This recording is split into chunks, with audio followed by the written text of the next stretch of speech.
much. And now that kind of bothers me because that not to compare myself with Jackie Robinson, but if Jackie Robinson had failed, the better he did, the better he gave all of us a chance. Right. And so I was thinking on those lines, the better that I do, and hopefully, that give other guys an opportunity because there's certainly more guys out there that are qualified to manage or be a great manager than just two guys right now. Let me ask you a question. The one thing I've always seen, you've always been the real person that you are. You haven't really changed. I mean, you're determined, you're precise about things.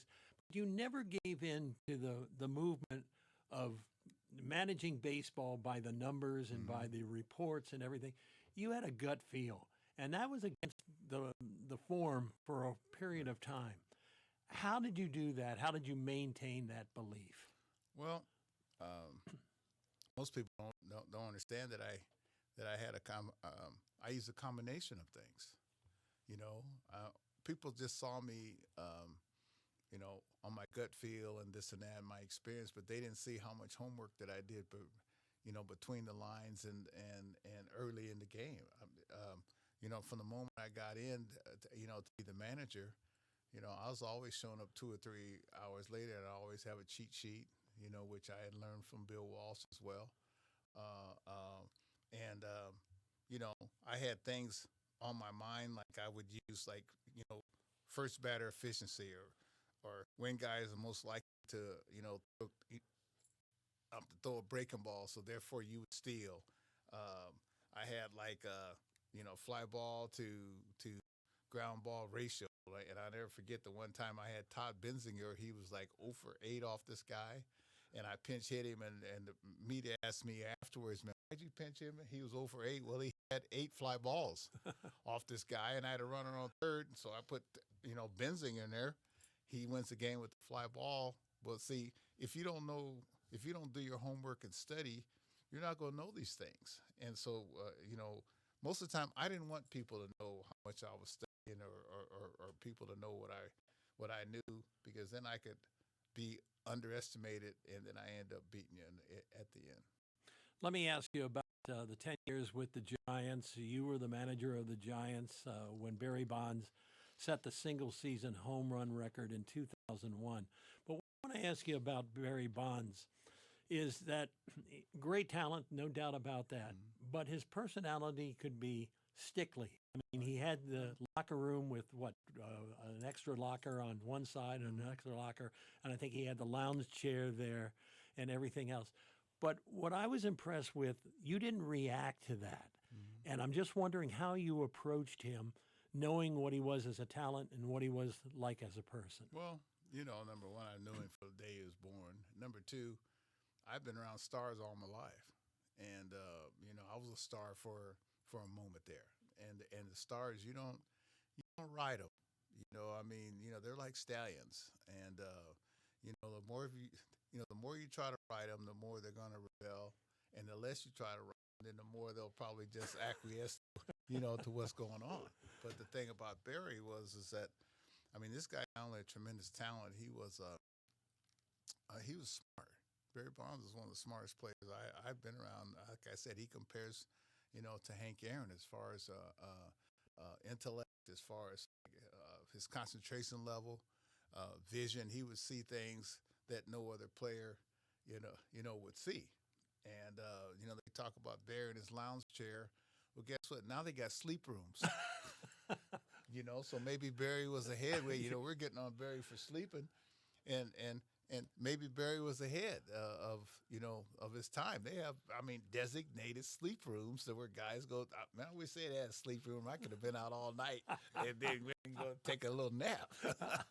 But Barry was a tremendous talent, and sometimes you just let him play.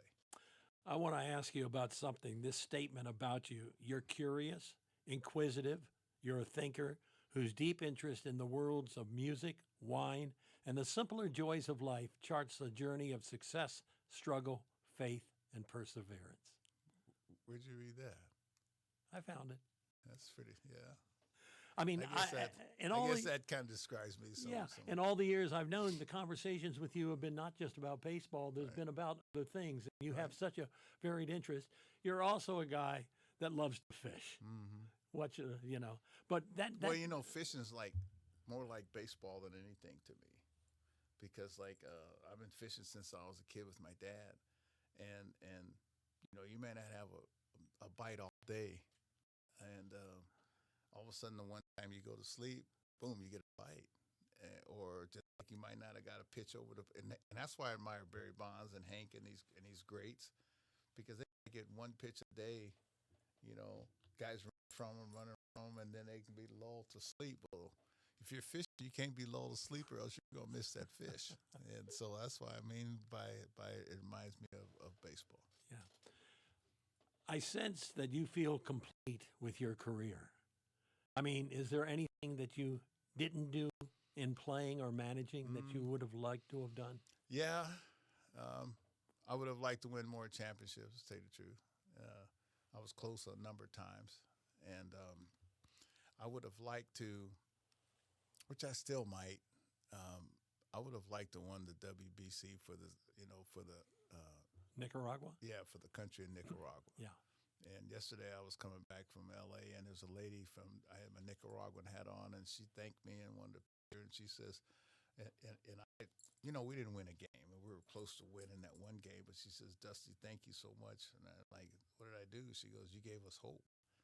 And she says, in the past, the games, you know, we were getting killed, but the games were kind of close. They weren't that close to me, 5-0 and 5-0. But I guess I don't know what the scores were in the past. But you know, she says, you know, please come back, you know, and manage us again. And you know, I'm gonna help the people. And you know, that was part of my Marcus Garvey tour, though, where I went to you know, various places in the Caribbean, especially in Latin America. You know, where Marcus Garvey went, and so. That was one of my heroes and one of my mom's heroes when she was teaching school in Sacramento.